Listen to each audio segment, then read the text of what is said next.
প্রাণ থাকলেই প্রাণী হয়, কিন্তু মন থাকলেই মানুষ হওয়া যায় না।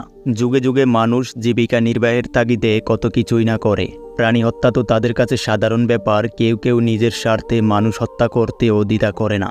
সমুদ্র এক বিশাল ও রহস্যময় জগৎ। সমুদ্রকে ঘিরে লুকিয়ে আছে কত শত রহস্যময় ঘটনা। এক যুগে সমুদ্র অঞ্চলের মানুষের সবচেয়ে বড় বাণিজ্যিক পেশা ছিল তিমি শিকার। আর এই তিমি শিকার করতে গিয়ে হয়ে যায় সমুদ্র জগতের সবচেয়ে বড় ইতিহাস, যেটা হয়তো আপনি সহ্য করতে পারবেন না।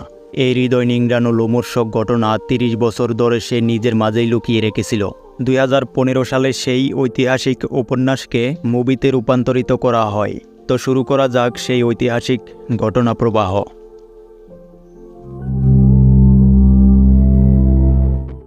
1850 সাল থেকে এই গল্পের শুরু হয়। একজন বিখ্যাত লেখককে দেখানো হয়, তার নাম হারমান মেলভিস। এই রাইটার একটা নতুন গল্পের সন্ধানে ন্যান্টাকেট আইল্যান্ডে এসেছে। সে এখানে থমাস নিকালসন নামে একজনের সাথে দেখা করতে তার বাসভবনে এসেছে। দরজায় নক করতে দেখা যায় থমাসের স্ত্রী। তার পরিচয় জেনে তাকে থমাসের কাছে নিয়ে যায়। রাইটার মেলভিস থমাসকে জানায় সে মেক্সিকো থেকে এখানে এসেছে তার কাছে শুধু একটা গল্প শুনতে, যেটা থমাসের সাথে ঘটেছিল।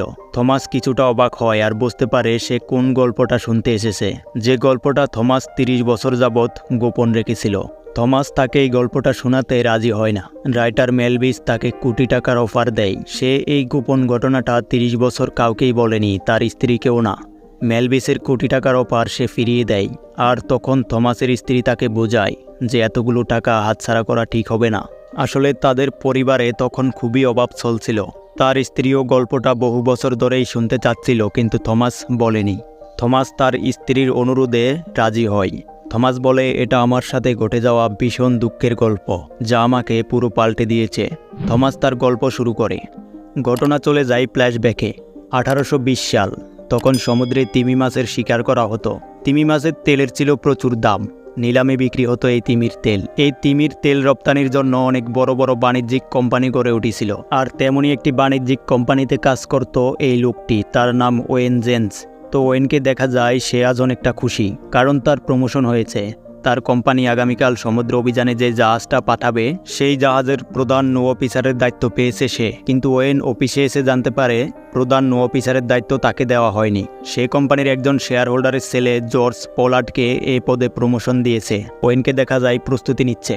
সকাল হলেই তাদের জাহাজটা সমুদ্র অভিযানে চলে যাবে। তো সকাল হলে ওয়েন রওনা হয়। তার স্ত্রী তাকে বিদায় জানায়। আজ কেন জানি সে গভীর দুশ্চিন্তায় ছিল।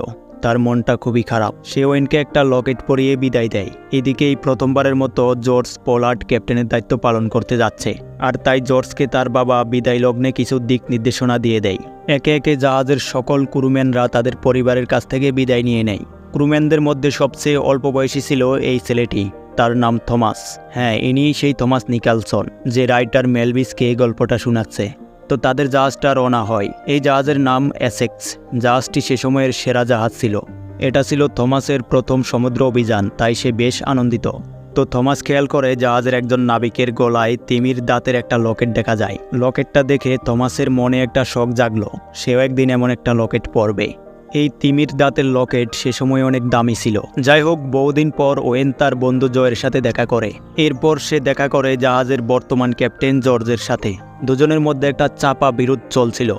জর্জ বোঝাতে চাচ্ছে সেই হলো যোগ্য ক্যাপ্টেন। যেহেতু ওয়েন ক্যাপ্টেন হওয়ার কথা ছিল, কিন্তু জর্জের কারণে হতে পারেনি, তাই জর্জের উপর ওয়েনেরও ভীষণ ক্ষোভ রয়েছে। জাহাজটা কিছু সময় ধীরগতিতে চলছিল।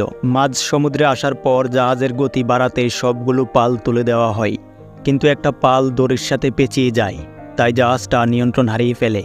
আর দ্রুত এটাকে ঠিক করতে হবে। যখন অন্য ক্রুম্যানরা পারতেছিল না, তখন ওয়েন তার দক্ষতা কাজে লাগিয়ে সমস্যাটার সমাধান করে ফেলে। ওয়েনের দক্ষতা দেখে জর্জের মনে আগুন জ্বলছে। ওয়েন আবারও প্রমাণ করে দিল যে কার দক্ষতা এবং যোগ্যতা কতটুকু। রাতে খাবার টেবিলে জর্জ ওয়েনকে অপমান করে বিভিন্ন কথাবার্তা বলছে। ওয়েন খাবার টেবিল থেকে চলে যায়। যেহেতু জর্জ ক্যাপ্টেন, তাই প্রতিবাদও করা যায় না। সে নিচে চলে আসে। এখানে এসে ক্যাপ্টেনের ছোট ভাই, যার নাম হেনরি কোপিন, ওকে বিভিন্নভাবে টিস করা শুরু করে। অর্থাৎ বড় ভাইয়ের উপরের রাগটা সে ছোট ভাইয়ের উপর দিয়ে ঝাড়ে। জাহাজটি চলছে গভীর সমুদ্রে। পরের সকালে ওয়েন দেখে আবহাওয়া ভালো না। জাহাজের গতি কমাতে হবে, তাই সে ক্রুম্যানদের বলে জাহাজের একটা পাল রেখে বাকি পালগুলো নামিয়ে ফেলতে। কিন্তু তখন সেখানে জর্জ এসে বাধা দেয়। জর্জ ক্রুম্যানদের বলে এই জাহাজে ক্যাপ্টেন ব্যতীত অন্য কারো হুকুম চলবে না। জর্জ তার দাপট দেখিয়ে জাহাজের গতি কমায় না। এর কিছু সময় পর দেখা যায় আবহাওয়া ভয়ঙ্কর রূপ নেয়। ঝড় শুরু হয়ে যায়। এই ঝড়ের মধ্যে দিয়েই জাহাজ চলছে সম্পূর্ণ গতিতে। জাহাজের গতি বেশি থাকায় জাহাজের ব্যাপক ক্ষতি হয়ে যায়। ক্রুরা আহত হতে থাকে একের পর এক। পালগুলো বাতাসের প্রচণ্ড চাপ বহন করতে না পেরে কয়েকটি ছুটে যায়। কিন্তু তখনও ক্যাপ্টেন জর্জ তার গৌরব দেখিয়ে জাহাজের গতি কমায় না। কিন্তু ওয়েন এবার আর ক্যাপ্টেন জর্জের হুকুম মানে না। সে সবগুলো পাল নামিয়ে দেয়। জাহাজের গতি কমে যায় আর তারা কিছুক্ষণের মধ্যেই এই ভয়াবহ ঝড়ের হাত থেকে রক্ষা পায়। কেটে গেল 3 মাস। আটলান্টিক মহাসাগরে তাদের 3 মাস কেটে যায়, কিন্তু তারা কোনো শিকার পাচ্ছিল না। ক্যাপ্টেন জর্জ ব্যর্থ হয়ে ফিরেও যেতে চেয়েছিল একবার, কিন্তু ওয়েন তাকে অনুরোধ করে। সে বলে এ যাত্রায় যদি খালি হাতে ফিরে যেতে হয় জাহাজের 2-4 জন ছাড়া বাকি ক্রুদের পরিবার না খেয়ে মরবে। তাই ফিরে না যেয়ে দিনের পর দিন তারা শিকারের অপেক্ষায় থাকে। একদিন তাদের জাহাজের পাশ দিয়ে এক ঝাঁক তিমি চলে যাচ্ছিল। এতদিন পর তারা শিকারের দেখা পেয়ে অনেক খুশি। ক্রুরা নৌকা নিয়ে তিমি শিকারে নেমে যায়। ওরা প্রথমে সবচেয়ে বড় তিমিটাকে টার্গেট করে কার্যক্রম শুরু করে। ওরা তিমিটাকে শিকার করে জাহাজের দিকে নিয়ে আসে আর তেল রপ্তানির কাজ শুরু হয়। তিমির ভিতরে মানুষ ঢুকে তেল বের করতে হয়। এই কাজটি থমাসকে দিয়ে করানো হয়, যার কারণ সে ছিল ক্রুম্যানদের মধ্যে সবচেয়ে ছোট আর এই কাজে সেই বেশি দক্ষ। তো তারা আটলান্টিক মহাসাগরে বেশ কিছুদিন অবস্থান করার পর প্রশান্ত মহাসাগরে চলে আসে। দিন যায়, মাস যায়, তারা আর কোনো শিকার পায় না। তাদের খাবার দাবার প্রায় শেষ হয়ে গেছে। প্রশান্ত মহাসাগরের মাঝে ইকুয়েডরের এক দ্বীপে তারা কয়েকদিন অবস্থান করে। এখান থেকে তারা খাবার দাবার মজুত করে নেয়। এখানে তাদের সাথে একজনের দেখা হয় আর তিনি ছিলেন স্পেনের এক সামুদ্রিক জাহাজের ক্যাপ্টেন। তার সাথে জর্জ আর ওয়েনের পরিচয় হয়। ওই স্পেনের জাহাজের ক্যাপ্টেন তাদেরকে একটা সন্ধান দেয়। সে বলে এখান থেকে প্রায় 2500 কিলোমিটার পশ্চিমে সাগরের সবচেয়ে বিশাল আকারের তিমির জাকের দেখা মিলবে। ওখানে এক অদ্ভুত দানবীয় তিমি আছে, যেটা ছিল তার দেখা সবচেয়ে বড় তিমি। স্প্যানিশ ক্যাপ্টেন সেখানে তিমি শিকার করতে যেয়ে এমন এক ভয়ঙ্কর পরিস্থিতির মুখোমুখি হয়েছিল, সেই দুর্ঘটনায় তার একটা হাত হারিয়েছে। আসলে তার প্রাণে বেঁচে ফেরার কথা ছিল না। নিশ্চিত মৃত্যুর হাত থেকে তার ভাগ্য তাকে বাঁচিয়ে এনেছে। সে বলে ওই দানব এক ঝাপটায় তাদের জাহাজটি চুরমার করে ফেলে। তাদের 6 জন ক্রুম্যান তাৎক্ষণিক মারা যায়। গুরুতরভাবে আহত হয়েছে বাকিরা। এরপর ওয়েন আর জর্জ সিদ্ধান্ত নেয় তারা সেখানে যাবে। তারা সেই দানবকে ভয় করে না আর তাদের লক্ষ্য জাহাজ ভর্তি তেল নিয়ে যাবে। এই লোভ সামলাতে না পেরে তারা পরদিন সকালে রওনা হয় প্রশান্ত মহাসাগরের পশ্চিমের 2500 কিলোমিটারের পথযাত্রায়। 2 মাস পর তারা সেই জায়গায় এসে পৌঁছায়, অর্থাৎ ওরা এখন সমুদ্রের দানবের এলাকায় অবস্থান করছে।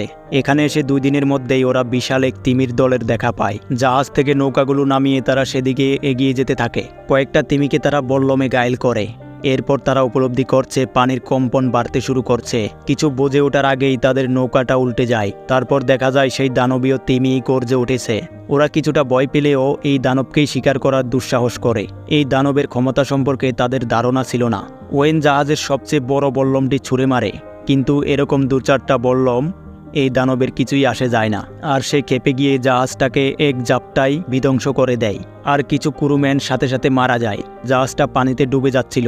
বেঁচে থাকা ক্রুরা কিছু খাবার দাবার সরিয়ে নৌকায় নিয়ে যাচ্ছে এবং কিছুক্ষণের মধ্যেই জাহাজে আগুন লেগে যায়। তাদের এতদিনের সংগ্রহ করা তিমির তেলগুলো সহ জাহাজটা আগুনে পুড়ে যায়। তাদের চোখের সামনে এরকম বিধ্বংস খুবই কষ্টদায়ক ছিল। যাই হোক, বড় কথা হলো তারা এখন যেই কজন বেঁচে আছে ওদের কাছে বেশি খাবার দাবার নেই আর তারা এখন ভাগ্যের উপর হাল ছেড়ে দিয়ে সমুদ্রে ভেসে বেড়াচ্ছে। কিন্তু ভাগ্য তাদের সহায় হয় না। একের পর এক বিপদের সম্মুখীন হতে হচ্ছে তাদেরকে। কিছুদিন পর এক বিশাল ঝড়ের কবলে পড়ে যায় তারা। এই ঝড়ের কবলে পড়ে মারা যায় তাদের আরও কয়েকজন। এভাবেই সমুদ্রের মাঝে কেটে যায় আরও একটা মাস। তাদের খাবার দাবার শেষ হয়ে যায়। 3 দিন অনাহারে কেটে গেল। তারপর তারা একটা দ্বীপের দেখা পেল।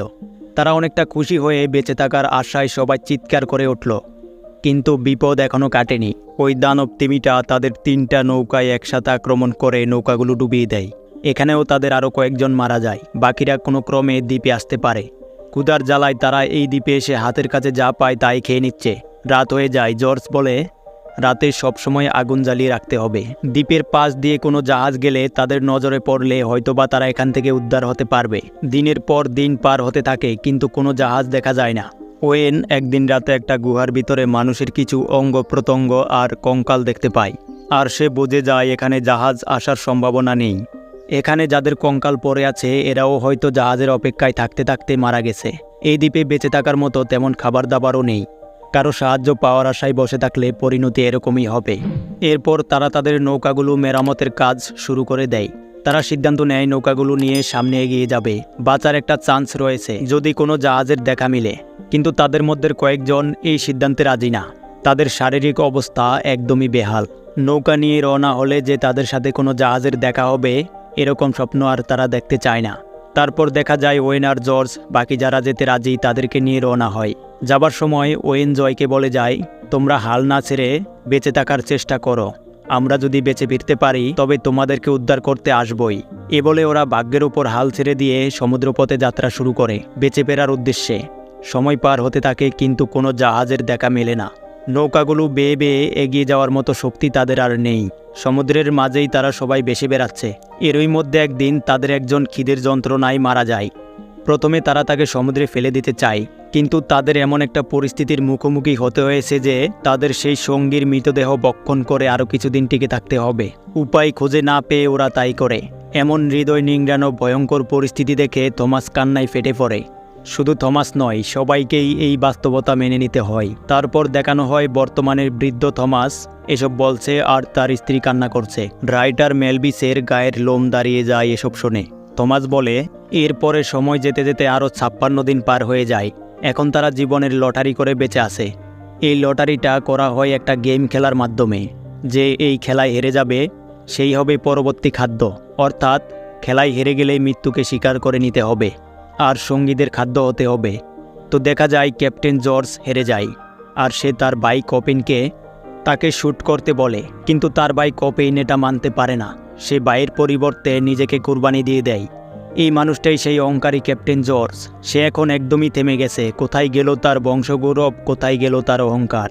জীবন মৃত্যুর এই গেমের মধ্যে দিয়েই কাটতে থাকে তাদের সময়। একদিন তাদের সাথে ওই দানবীয় তিমিটার দেখা হয়। এই দানবের জন্য তাদের জীবনের এই অবস্থা। ওয়েনের প্রচণ্ড রাগ হয়। সে একটা বল্লম নিয়ে প্রস্তুত হয় তাকে আক্রমণ করার জন্য, কিন্তু ওয়েন যখন তিমিটার চোখের দিকে তাকায় তার সব রাগ কমে যায়। একটি প্রাণীর চোখের মধ্যে দুর্দান্ত ভাষায় কথা বলার ক্ষমতা রয়েছে, আর তিমিটা যেন তার চোখের ভাষায় তাকে কিছু বলে যাচ্ছে। ওয়েনের মনে হয় যে তারা জীবিকা নির্বাহের তাগিদে এই নিষ্পাপ প্রাণীগুলোর সাথে যে অপরাধ করে যাচ্ছে এটা একদমই ঠিক হচ্ছে না। ওয়েন তিমিটাকে আক্রমণ করতে পারে না, আর তিমিটা এবার আর তাদের কোনো ক্ষতি করে না। সে চলে যায়। এরপর কোথাও তাকে দেখা যায় না। সমুদ্রের স্রোতে ভেসে বেড়াচ্ছে তাদের নৌকা দুটো। একদিন একটা জাহাজ তাদের পাশ দিয়ে যাচ্ছিল আর তাদেরকে দেখে রেস্কিউ করে এবং তাদের ঠিকানা ন্যান্টাকেট আইল্যান্ডে পৌঁছে দেয়। অবশেষে 1822 সালে, অর্থাৎ তাদের সমুদ্র অভিযানের 2 বছর পর ফিরলেন। তাদের দেখার জন্য পুরো শহরের মানুষ এসে হাজির হয়। সবাই নিজের চোখে এমন এক সত্য দেখতে পেল যা না দেখলে বিশ্বাস হতো না। সবাই অবাক হয়ে তাদের দিকে তাকিয়ে থাকে। এই মানুষগুলোর পরিবার ভেবেছিল তারা সবাই হয়তো মারা গিয়েছে। তাদের আপনজনরা খবর পেয়ে ছুটে আসে। ওয়েনের স্ত্রী তাকে জড়িয়ে ধরে কান্না করছে, আর ওয়েন একটা কন্যা সন্তানের বাবা হয়েছে। তাকে তার মেয়ের সাথে পরিচয় করিয়ে দেওয়া হয়। তো পরের দিন ওয়েন আর ক্যাপ্টেন জর্জকে অফিসে ডাকা হয়, আর কোম্পানি থেকে তাদেরকে বলা হয় কোর্টে যখন জিজ্ঞেস করা হবে জাহাজটা কিভাবে ডুবে গিয়েছিল তখন যেন তারা সত্যটা গোপন রাখে। এসব যদি জানাজানি হয়ে যায় লোকেরা তিমি শিকার করতে যেতে চাইবে না, আর সরকারিভাবেই তিমির তেলের ব্যবসা বন্ধ হয়ে যাবে। এসেক্স জাহাজের মারা যাওয়া সব ক্রুদের ক্ষতিপূরণ কোম্পানির উপর চাপিয়ে দিতে পারে। সবকিছু বিবেচনা করে ঘটনাটা গোপন রাখার জন্য ওয়েনকে প্রচুর টাকার অফারও করা হয়, কিন্তু ওয়েন কোম্পানির সাথে একমত না। সে তাদের অফার ফিরিয়ে দেয়। সে বলে কোর্টে যখন ডাকা হবে সে সত্যটাই বলবে।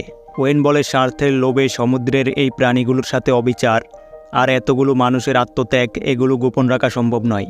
সে জর্জকে বলে সে যেন সত্যের সাথেই থাকে, তাহলেই সে যোগ্য ক্যাপ্টেন হতে পারবে। এর কয়েকদিন পর ক্যাপ্টেন জর্জ পোলার্ডকে কোর্টে ডাকা হয়। তার বক্তব্যে সে সত্যটাই জানিয়ে দেয়, কিন্তু ওই কোম্পানির প্রচুর অর্থের কাছে আইন বিক্রি হয়ে যায়, অর্থাৎ ঘটনাটা চাপা দেওয়া হয়। এরপর দেখা যায় ওই যে কয়েকজন ক্রু একটা দ্বীপে থেকে গিয়েছিল, জর্জ আর ওয়েন তাদেরকে উদ্ধার করতে সেই দ্বীপে রওনা হয়। সেখানে তারা কয়েকজন থেকে গিয়েছিল, তার মধ্যে 3 জন বেঁচে আছে। তাদেরকে রেস্কিউ করে নিয়ে আসা হয়। অবশেষে এসেক্স জাহাজের 24 জন ক্রুর মধ্যে মোট 8 জন বেঁচে ফিরতে সক্ষম হলো। গল্পের শেষ হয় পুরো একটি রাত কেটে যায় থমাসের গল্পে। থমাস রাইটার মেলভিসকে জিজ্ঞেস করে এই গল্পটা আপনি কি করবেন। মেলভিস বলে এই ঘটনাটা উপন্যাস রূপে বিশ্ববাসীর মাঝে ছড়িয়ে দেওয়া হবে। পরবর্তীতে এই রাইটার সহ তার লেখা এই উপন্যাসটা বিশ্ববিখ্যাত হয়ে ওঠে। এখনও আমেরিকার ইতিহাসে এই উপন্যাসটা মহাকাব্য হয়ে আছে। সবার কাছে অনুরোধ রইল, এই ভিডিওতে আপনারা সবাই সাপোর্ট দিয়ে শুধুমাত্র 1000 লাইক পূর্ণ করে দিবেন। দেখা হচ্ছে পরবর্তী ভিডিওতে। খুদা হাফেজ।